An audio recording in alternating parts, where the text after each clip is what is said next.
Brilliance Audio. These Toxic Things by Rachel Howzell Hall. Performed by Susan Dalian. Tuesday, November 19th. A Place for Children, Simi Valley, California. 10:43 p.m.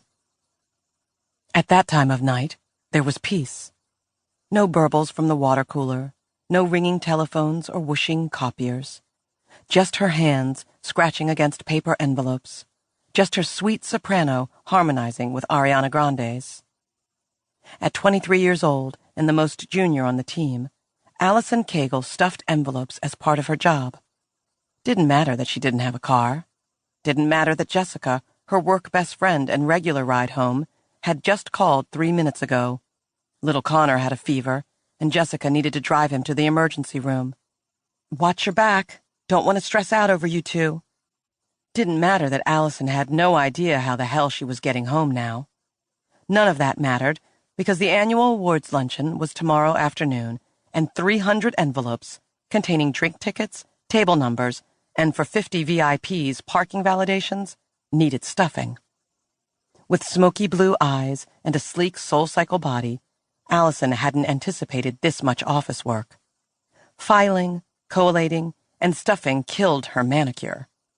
She preferred driving around Ventura and Los Angeles counties, picking up in-kind donations from stores and bakeries.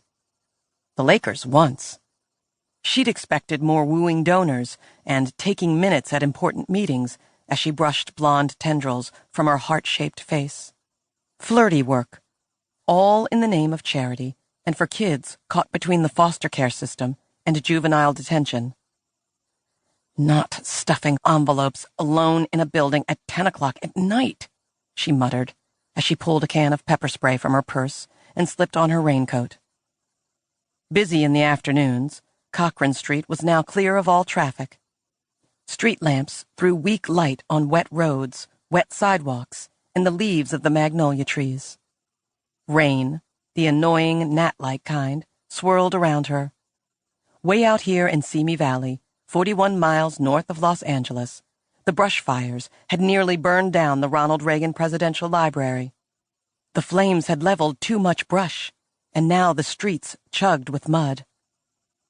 Allison tapped the Uber app on her phone. One car on the map, 10 minutes away. She tapped confirm, then turned back toward the sherbet-colored building. A car horn tooted. The headlights of a gray Prius sped toward the curbside. The passenger side window rolled down, and the driver shouted, "Are you Allie?" This wasn't the red Toyota Camry that was supposed to pick her up. Gripping the can of pepper spray hidden in her pocket, Allison bent to peer into the car. "Do I know you?" There was a U.S. Army Special Forces patch on the front of the driver's black mesh baseball cap. "Just feels awful for flaking on you." Muscles tense, Allison blinked at the driver. In the rain, standing this far away, she couldn't see the person clearly. Fair skin, the cap, and Elvis Costello eyeglass frames. Not the stereotypical green beret with the square jaw and steely eyes. Allison said, The driver tapped their head, all silly me. "Sorry, I'm Dale, Jessica's cousin. She asked me to come pick you up since I live in this direction. It's about to pour buckets and she didn't want you standing out here alone waiting for a car." Allison remembered that Jessica's cousin, Dale, had been a decorated ranger. Smart, Christian, a hero. "She told me about you," Allison said now. "Welcome home."